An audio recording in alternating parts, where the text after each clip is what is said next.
So in this video, we're going to go over the basics of your digital multimeter, right? So we're going to learn about some of the basic functions and how you can use this to test your circuits. Digital multimeters can be useful for all kinds of things, and they are one of the most basic tool that any electronics DIY hobbyist needs to understand and know how to use. So let's get going. First off, make sure your multimeter turns on. If it doesn't turn on, put batteries or check the batteries in the back here. Now, different multimeters will come with different types of probes. Some come with these probe covers. I prefer not to have probe covers on, so I like to take those off. And to start out with, you're going to want to put the black multimeter probe into that black COM port right there. And then you want to put the red probe into this right port over here, where you're able to measure voltage, resistance, diodes, and continuity. Let's get going with one of our first measurements. So this particular multimeter is a auto ranging multimeter, meaning all we need to do is select the correct parameter that we need to measure, and it will find the correct range and it will dial in what we need to measure. Now, I have a bunch of different batteries over here that we can measure just to test this out. So to start out, we're going to set it to measure DC voltage. That's the V with the line over it. Now, we'll start out measuring this battery right here. And you can see we're going to measure around 1.6 volts. When taking measurements, it's important to make note of the unit that's shown in the lower bottom right-hand corner.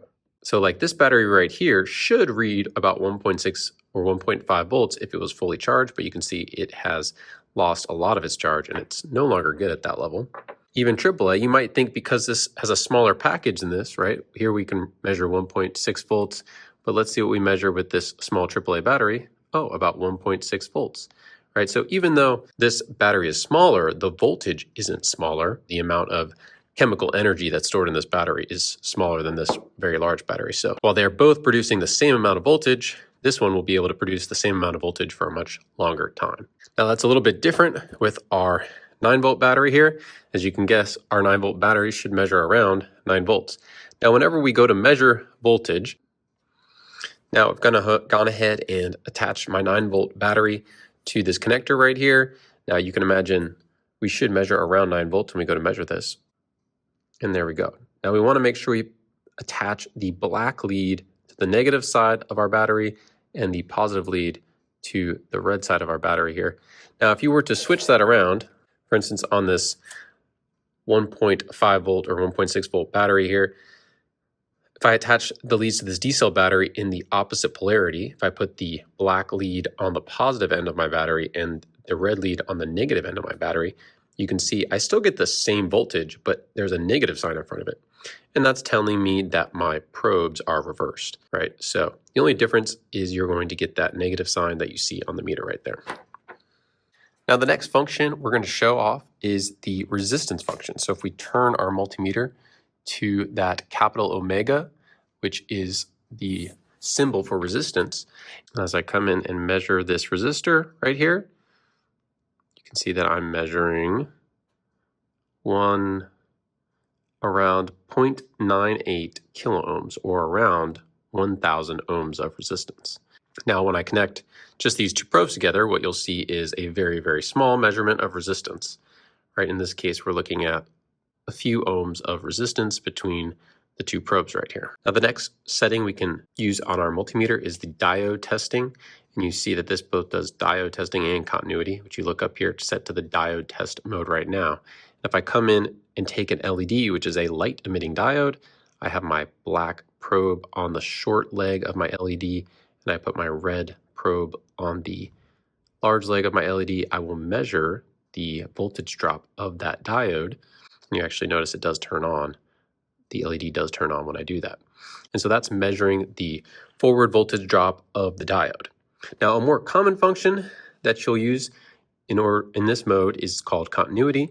And you want to hit that select button in order to go over there and on this particular meter. And what this does, it measures a low resistance path between these two probes. So anytime there's a low resistance path, it will beep and let you know, yeah, there's a conductive path between these two probes. That conductive path could be a wire, for instance. You see that it's going to beep and let me know that, yes, these two points are connected electrically.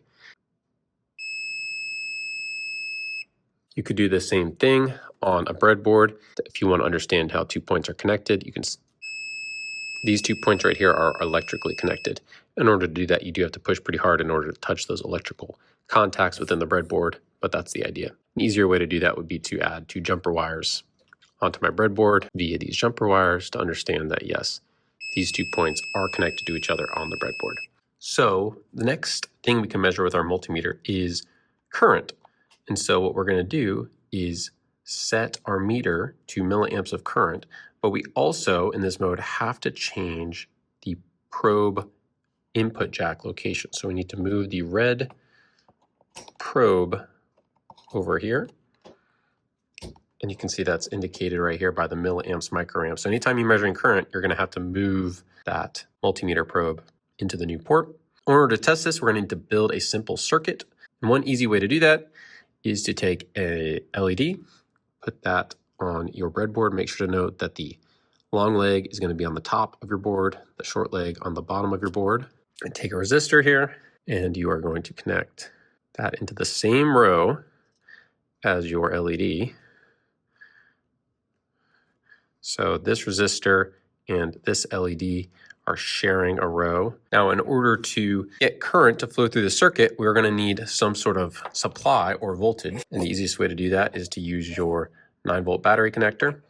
So I'm going to put the positive part of my 9-volt battery onto the same row as this leg of the resistor. Now, in order to use a multimeter or to measure current with a multimeter, you have to have it in what's called series with your circuit, meaning all the current has to flow in one of these leads and out the other.